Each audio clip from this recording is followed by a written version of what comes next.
Tonight, Buckingham Palace is in shock.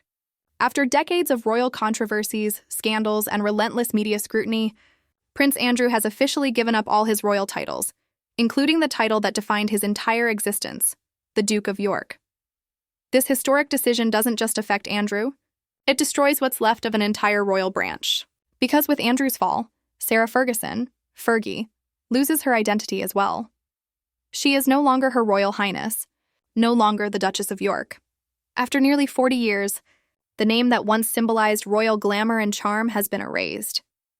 The House of York, once a proud symbol of royal power and tradition, is now gone. But how did it come to this? Why now? And what happens next for Beatrice, Eugenie, and their parents? This is the untold story of how the York dynasty crumbled, a story of scandal, loyalty, and quiet exile. Part 1, the official announcement. Check 2. It all began with a short, carefully worded statement from Buckingham Palace.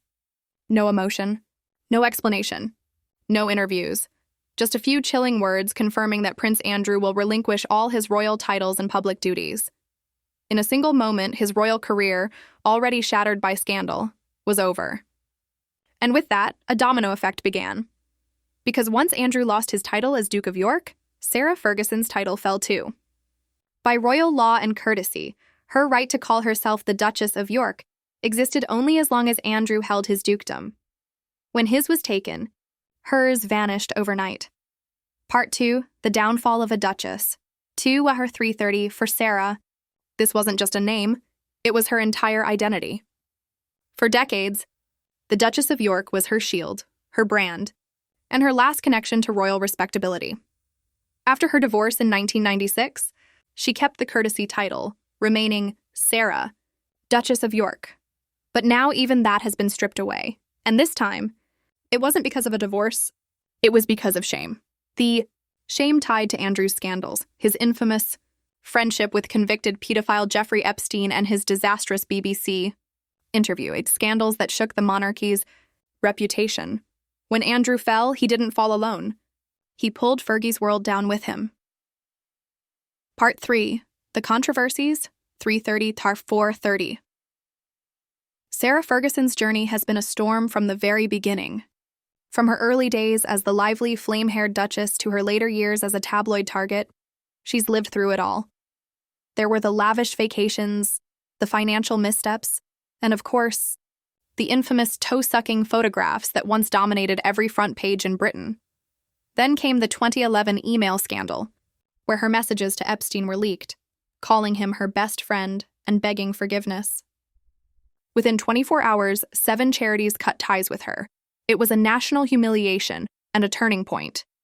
Part 4, the palace strikes back, 436.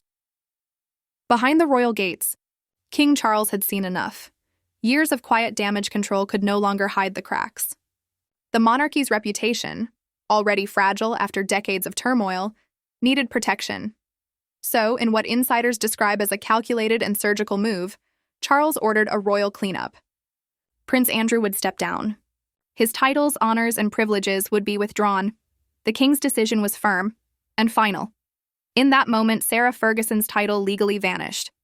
She was no longer the Duchess of York. She was simply Sarah Ferguson. No announcement, no farewell, no ceremony. Just quiet removal, her name erased from official records and palace communications. A silent dethroning. Part 5, the end of the House of York, 6-7. With Andrew and Sarah both out of the royal circle, the House of York, a title dating back to medieval kings like Richard III and Edward IV, officially came to an end. Once a name of power and legacy, now it's a shadow of scandal and disgrace. Princess Beatrice and Princess Eugenie, though still princesses by birth, live quiet private lives. Neither serves as a working royal. Neither carries the weight of the York name publicly anymore. Their parents' downfall closed that chapter forever. Part 6, Fergie's New Reality, 7-830. Despite the heartbreak, Sarah Ferguson remains resilient.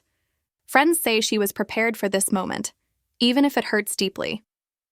She continues her charity work, writing and public speaking, especially in the United States, where she's admired for her honesty and humanity. After surviving scandal, debt, and even breast cancer, Fergie has learned to rebuild herself again and again. Some say losing her title might actually set her free. Free from royal expectations and judgment. Free to finally live as herself. But for a woman who was the Duchess of York for nearly 40 years, it's also a profound loss, a quiet ending to a royal life that once sparkled with promise. Ending 839. So, the story of the Yorks ends not with a grand exile, but with silence. No crown stripped in public, no dramatic speeches, just the slow, deliberate erasure of a royal family that once stood in the spotlight. The monarchy moves on, slimmer, stricter, and scandal-free. But one thing remains certain. Fergie may have lost her title, but she will never be forgotten, because even stripped of her crown, Sarah Ferguson remains one of the most unforgettable figures in modern royal history.